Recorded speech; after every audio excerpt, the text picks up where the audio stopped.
And here we are for this game. We've got we're spawning directly on top of Sleep, the blue Zerg on the left, going up against FXO.Lucky, the red Zerg on the bottom. We are going to be having the all-important Overlord hug.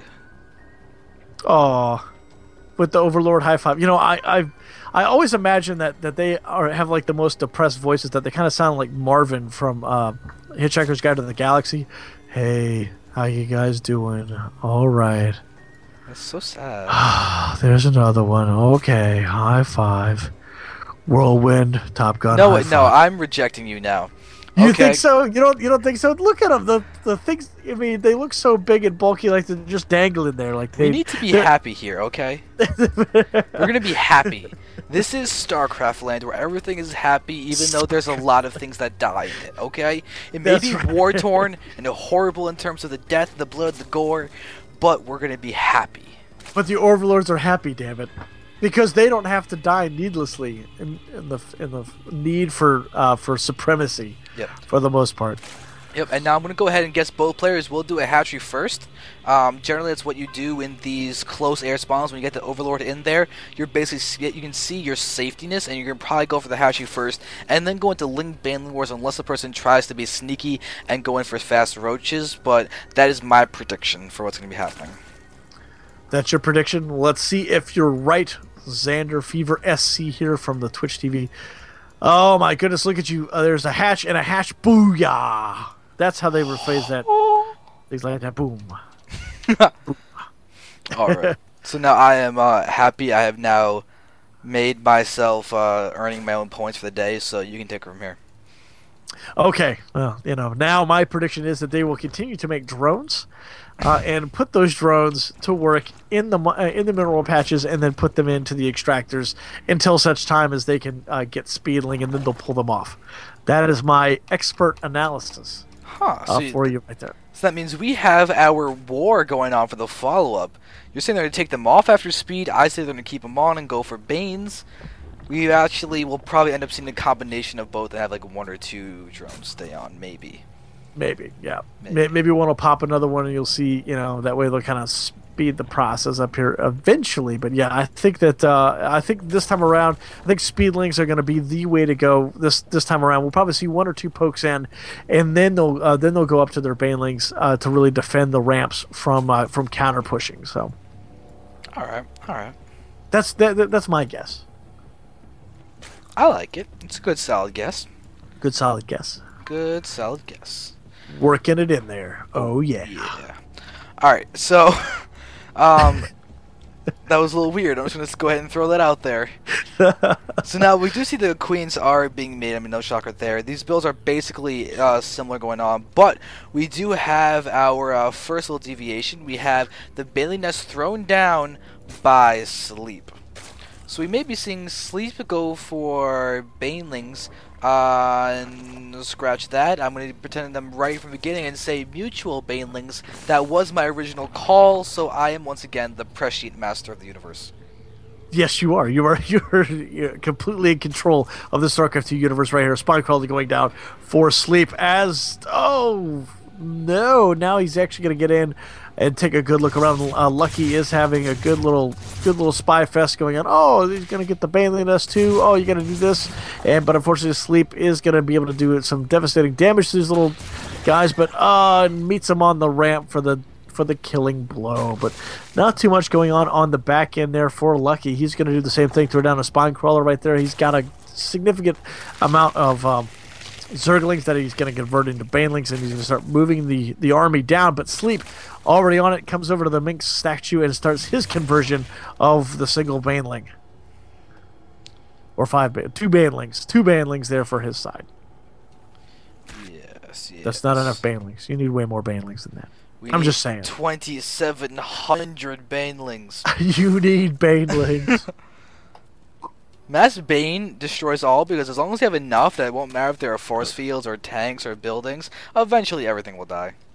Yes. Yeah, you just see a wave of green slime just splurge all over the place. Yep. But wow, Roach Warren going down for Sleep. Interesting. Ooh, this one Bane is going to go ahead and just damage two drones, and that's it. So not that much damage actually done, but it did disrupt mining for a little bit. However, that spawn car was pivotal in killing all. We actually have an idle drone sitting here in between Lucky's main and natural. Is that? It's hanging out, you know, being cool.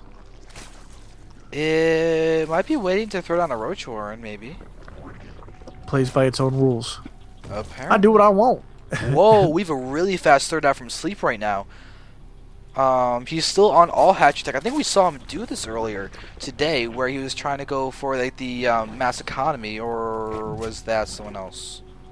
No, that was him. He was trying to do that in the quarterfinals right there, but yeah, and he was able to get that huge economic jump and really capitalized on it too. You know, he started a little late with the overall tech, but he defended it really well with you know, mass groups of Zerglings to hold back the forces that were coming. So that was a really smart move on his part. Lucky is getting a fast third as well. And his just got spotted by Sleep as he ran by with the single Zergling there, and now that's going to force the entire start. Ooh, stop right there. So he sacrificed one Zergling to take out one Baneling. Always good in my book. Yeah, and I'm pretty sure the player with the Ling would agree with you. The player with the Baneling would not. He would say it was foolish of him. He should not have done that. He should let me kill all of his Zerglings with one Baneling. That's right. He's being selfish, forcing that in. But boom, one Baneling for two Zerglings that time around in that exchange. So just wanted to make sure it didn't get anywhere close to those drones who were all pulled off at that time to save their little lives. Yep, and these overlords are moving out a long way from Lucky. He's really actually getting set to spread them out a lot, which could be worrisome if Sleep's going to go for mutas, which isn't very likely. His lair tech is out. He's basically just getting roach tech. He's getting out the upgrades as well as the Glear Reconstitution and a few more spines, so he's really actually going to be able to get away with that overlord spread without too much difficulty. No, I think he's doing a pretty smart thing there, getting that map position, making sure that he monitors where all the possible expansions could go. But you know, the only time I'd really begin to worry is if those Hydralisks start popping out like they have been the last couple of games here between these two. You know, now we see Mass Ling coming out right there, 26 coming out for Lucky, and just a bunch of ups coming out for Sleep. So Sleep starts to fall farther and farther behind Lucky this time around at 101 to the 114. And that's usually not where he does a lot of good, but we're going to see just inside the natural, Sleep defending a very good push here from Lucky. Just continues to battle on. Little nitpicks here from the Banelings, but yeah, forcing him back inside the base. He's just out of range of just about anything else, so drones having to be pulled off to kind of tank a little bit of damage here, but Sleep still falling farther and farther down the evolutionary chain here, down to 82 to the 99 of Lucky, and wow, there's just mass dead carapace laying all over that creep right there, and now Lucky's going to be able to move into the natural expansion here pretty quickly and do some serious damage. Sleep might actually lose his expansion. Yeah, that was a really, really good push and timing by Lucky. It would hit before any kind of roach speed could really be out there, and he brought in a lot of lings, which was so key. He was able to go ahead and completely disrupt the unit control by Sleep. He was able to get in, tank a lot of damage with those lings, and then just deal a lot, get good surrounds, and just control the battle by both players with those lings. Yeah, and you know, unfortunately, he did not manage to take down the hatchery, but he did obliterate the worker line for that third, and stop mining for quite a while here on the natural. But you know, now that Roach Army for Sleep is down there, now with the kicked in speed, they're just super moving at this point. They're trying to deny creep spread. Therefore, Lucky, now they're going to move in a big chunk of Lucky's roaches. Now he's going to move into the third. He should be able to one-shot that queen right there. Now he's going to be able to take out this third here in just a few shots if he decides to stay in there. But no, 3 roaches are just enough to scare off a good chunk of about 12 roaches right there. So that was an interesting trade agreement right there between the two. Yeah. That hatch almost falling.